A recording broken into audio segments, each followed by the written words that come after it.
Hello student, तो आज अपन बेटा नया चैप्टर स्टार्ट कर रहे हैं। जो चैप्टर का नाम है अपना कार्बन कंपाउंड, और ये पेपर 1 में 9th नंबर का चैप्टर है। ठीक है, अब ये जो हेडिंग है अपने चैप्टर का कार्बन और कंपाउंड्स, ये दोनों वर्ड आपने अच्छे से पढ़े। फॉर एग्जाम्पल जैसे लिख लो, यहाँ पे अगर मैं पहला वर्ड यहाँ पे लिख दूं कार्बन, ठीक है, क्या लिखूं पहला वर्ड कार्बन, ठीक है। अब ये कार्बन के बारे में आप क्या जानते हो? जैसे कि अपन इसके पहले पेपर 1 में सेकंड या थर्ड चैप्टर जो भी है आपका, शायद सेकंड चैप्टर है, क्लासिफिकेशन ऑफ एलिमेंट्स वाला, तो उसमें क्या पढ़ा था कि ये जो कार्बन है आपका, क्या बोला मैंने, कार्बन, तो कार्बन का जो एटॉमिक नंबर है वो 6 आता है। जैसे मैं यहाँ पे अपन उसके बारे में देखते हैं, कार्बन का एटॉमिक नंबर कितना आता है, 6, ठीक है। उसके बाद में उसका जो सिंबल आता है वो आता है C, बराबर है। इलेक्ट्रॉनिक कॉन्फ़िगरेशन आता है इसका 2,4, और इसकी वैलेंसी आती है 4, बराबर है, क्योंकि एटोमोस्ट शेल में क्या है इसके 4 हाइड्रोकार्बन्स, मतलब सॉरी 4 इलेक्ट्रॉन्स प्रेजेंट है। पॉइंट समझ में आया? तो 4 हो गई उसकी वैलेंसी, क्यों होगी, क्योंकि 2 4 इलेक्ट्रॉनिक कॉन्फ़िगरेशन, एटोमोस्ट एटॉम में 4 है, करके कार्बन को अपन अभी तक के टेट्रावैलेंट ये नाम से जानते थे, बराबर है। टेट्रावैलेंट, वैलेंट मतलब होता है बैलेंस शेल, या फिर उसकी जो अपन वैलेंसी बोलते हैं वो, और टेट्रा मतलब होता है 4। समझ में आया बात? अब ये हो गया कार्बन के बारे में। अब दूसरा वर्ड जो है यहाँ पे वो है बेटा अपना कंपाउंड्स, ठीक है। दूसरा वर्ड कौन सा है यहाँ पे अपना, कंपाउंड्स। अब कंपाउंड्स ये जानने से पहले मैं आपको ये थोड़ा सा रिकॉल करा देता हूं कि जो आप इसके पहले पढ़ चुके हो, आप इसको जानते हो, एटम को। एटम का एटम के साथ में अगर बॉन्डिंग होता है तो ये बन जाता है आपका मॉलिक्यूल।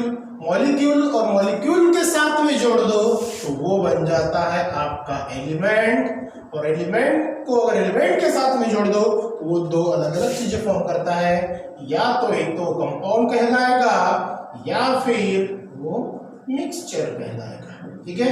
अब इसमें से आपको पढ़ना है ये क्या, कंपाउंड। क्या पढ़ना है इसमें से आपको, ये कंपाउंड पढ़ना है, ठीक है। अब एटम बता आपको, the smallest particle of that substance is called atom. Atom को एटम के साथ में जोड़ दो मॉलिक्यूल्स, मतलब व्हेन 2 और more atoms combine to form a structure is called molecule, अगर ऐसा बोल सकते हैं अपन। और एलिमेंट किसे बोलेंगे, व्हेन डिफरेंट मॉलिक्यूल्स लेकिन सेम सब्स्टिट्यूएंट्स रहेंगे, मतलब सेम एलिमेंट के रहेंगे, सेम कंटेंट रहेगा, उसको बोलेंगे अपन एलिमेंट। मतलब इसके अंदर में दूसरा कोई नहीं रहेगा, बस उसी के मॉलिक्यूल रहेंगे।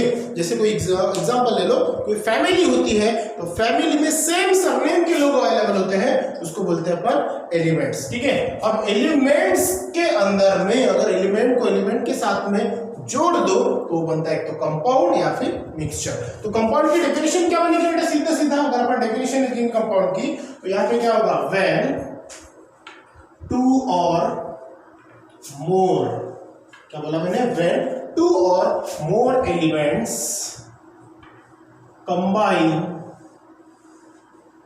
व्हेन 2 और मोर एलिमेंट कंबाइन इन, लेकिन जब भी 2 या 2 से ज्यादा एलिमेंट अगर कंबाइन होते हैं in fix proportion, in fix बोलो या फिर डेफिनेट बोलो, fix proportion, fix proportion is called compound. ये सिंपल डेफिनेशन है कंपाउंड की। अपन क्या बोलते हैं उसको, जो 2 या 2 से ज्यादा अगर एलिमेंट्स है तो कंबाइन होते हैं, और लेकिन प्रोपोर्शन कैसा रहेगा उनका, फिक्स रहेगा, तो उसको बोलते हैं बेटा अपन कंपाउंड। फॉर एग्जांपल जैसे वाटर है, वाटर जो है, जैसे एग्जांपल अगर ले लो अपन कंपाउंड का, तो मैं ले लेता हूं यहाँ पे वाटर, बराबर है। अब ये वाटर है तो H2O है, तभी अपन उसको वाटर कहेंगे। H3O है या फिर OH है या फिर H4O2 है, अगर ऐसा अलग अलग उनका प्रोपोर्शन रहेगा तो उसको अपन वाटर नहीं कहते।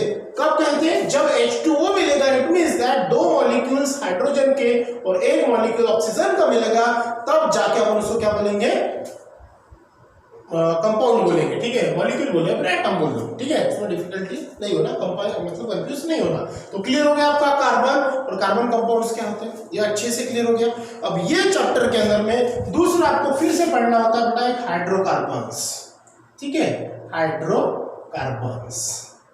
अब ये होता क्या है, ठीक है, ये तो आपको पता है। कार्बन कंपाउंड्स में आपको हाइड्रोकार्बन अच्छे से आना चाहिए, 10 हाइड्रोकार्बन तो मिनिमम आना ही चाहिए विथ नंबर, विथ उसका मॉलिक्यूलर फार्मूला और स्ट्रक्चर भी, ठीक है। अगर वो नहीं आता तो आपको उसका नोमेनक्लेचर जो अपन आगे पढ़ने वाले, जैसे कॉमन नेम सिस्टम है उसी को ट्राइवियल नेम सिस्टम बोलते हैं, साथ में आईयूपीएसी नोमेनक्लेचर है, उसके पहले आपको बैलेंसिंग द रिएक्शन है, तो वो नहीं आएगा। इसके लिए आपको 10 हाइड्रोकार्बन आना अनिवार्य है, क्योंकि वो हाइड्रोकार्बन के अंदर में फिर हाइड्रोजन रिप्लेस होकर फंक्शनल ग्रुप ऐड होता है, फिर उसका नाम क्या होता है वो अलग अलग वहां पे आपको पढ़ने को मिलेगा, ठीक है। उसी प्रकार वहां पे जो कंपाउंड्स है आपकी किताब में कंपाउंड्स के रिलेटेड भी कुछ क्वेश्चंस पूछे हैं, तो अपन नेक्स्ट क्लास में देखने वाले। तो पहले थोड़ा सा बेसिक ओवरव्यू कर लेते हैं ये चैप्टर के बारे में, ठीक है।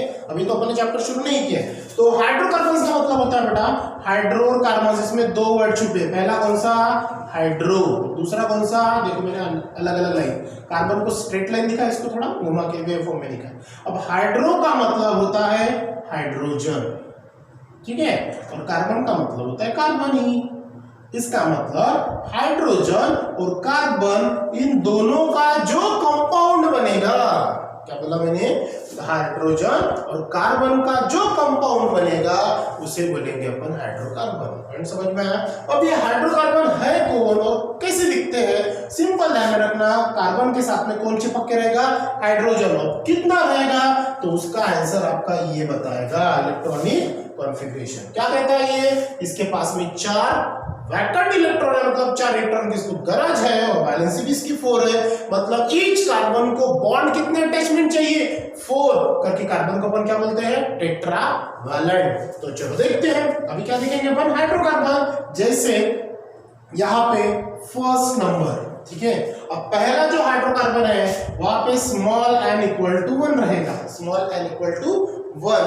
अब हाइड्रोकार्बन्स के अंदर में बेटा 3 टाइप्स आते हैं, जैसे अल्केन, दूसरा है अल्कीन, और तीसरा आता है अल्काइन, ठीक है, मतलब ANE, ENE और YNE बराबर है।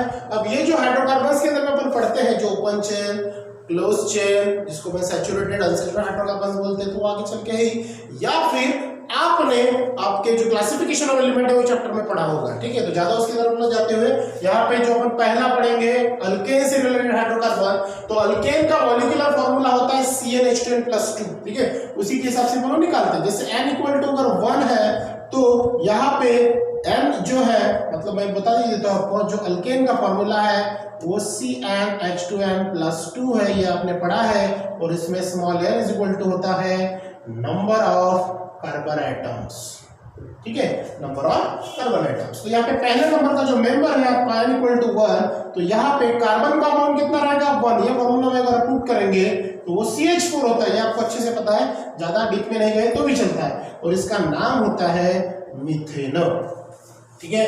अगर अपन ये फॉर्मूला से n इक्वल टू 1 पुट करेंगे, देखो कट्टे से वहां पे आता है कि नहीं आता, वो CnH2n+2।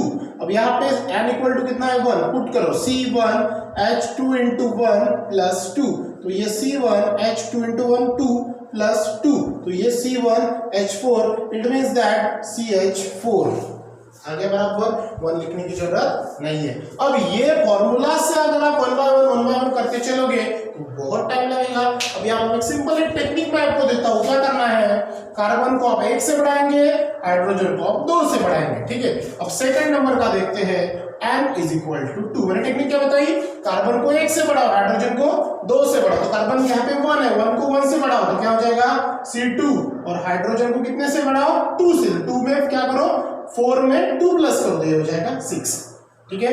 या फिर और एक दूसरी टेक्निक ध्यान रखना, इंटू 2 + 2 का फॉर्मूला कौन था, इंटू 2 + 2, मतलब जो भी रहेगा इंटू 2 + 2, जो भी नंबर ऑफ कार्बन रहेगा उसको आपको इंटू 2 करो, बाद में +2 करो, ठीक है। चलो देखते हैं, जैसा 2 है तो 2 को 2 से मल्टीप्लाई करो, कितना 4, 4 + 2 6, तो नेक्स्ट नंबर मिलेगा आपको कौन सा, इथेन। चलो थर्ड n इक्वल टू 3, क्या होगा C3, यस, इंटू 2 + 2, 3 इंटू 2 6, 6 + 2 8, इसी प्रकार रहेगा ये प्रोपेन। चलो 4 नंबर पे क्या आएगा, n इक्वल टू 4, ये 4 + 4 इंटू 2 8, 8 + 2 10, ये हो जाएगा आपका ब्यूटेन, ठीक है। और फिफ्थ नंबर का आएगा आपका n इज इक्वल टू 5, तो ये हो जाएगा C5H कितना है 5 इंटू 10, 10 प्लस 2 12, ये बन जाएगा आपका पेंटेन। ठीक है, इसके हिसाब से आपका ये चलेगा। ये थोड़ा सा मिटा देता हूं। अब क्या करना आपको आगे चल के, जैसे मैंने 5 निकाले, जैसे 6 7 8 9 10, जैसे n इज इक्वल टू कितना है 6, n is equal to 7, n is equal to 8, जो भी एटॉमिक नंबर है वही सेम चल रहा है 9 और 10। मॉलिक्यूलर स्ट्रक्चर आप निकालना, नाम फट से मैं लिख देता हूं आपको यहाँ पे एग्जेंट, ये वाला आपको होमो करना है। जैसे मैंने निकाला ये जनरल फार्मूला उसका, वो फिर हेक्टेन, फिर ऑक्टेन, देन नोनेन और देन डीकेन। ठीक है, इस प्रकार से आपको क्या करना बेटा, 1 बाय 1 आपको ये कंप्लीट करना है। आज के वीडियोस में बस इतना ही अपना इंट्रोडक्शन रहेगा, अपन नेक्स्ट वीडियोस में चलेंगे इसके थोड़ा आगे। ठीक है, सो आप ये वर्क कंप्लीट करना और हाइड्रोकार्बन अच्छे से याद कर लेना। ठीक है, आज के लिए इतना ही, नेक्स्ट पार्ट में मिलेंगे न्यू टॉपिक के साथ में। So thank you.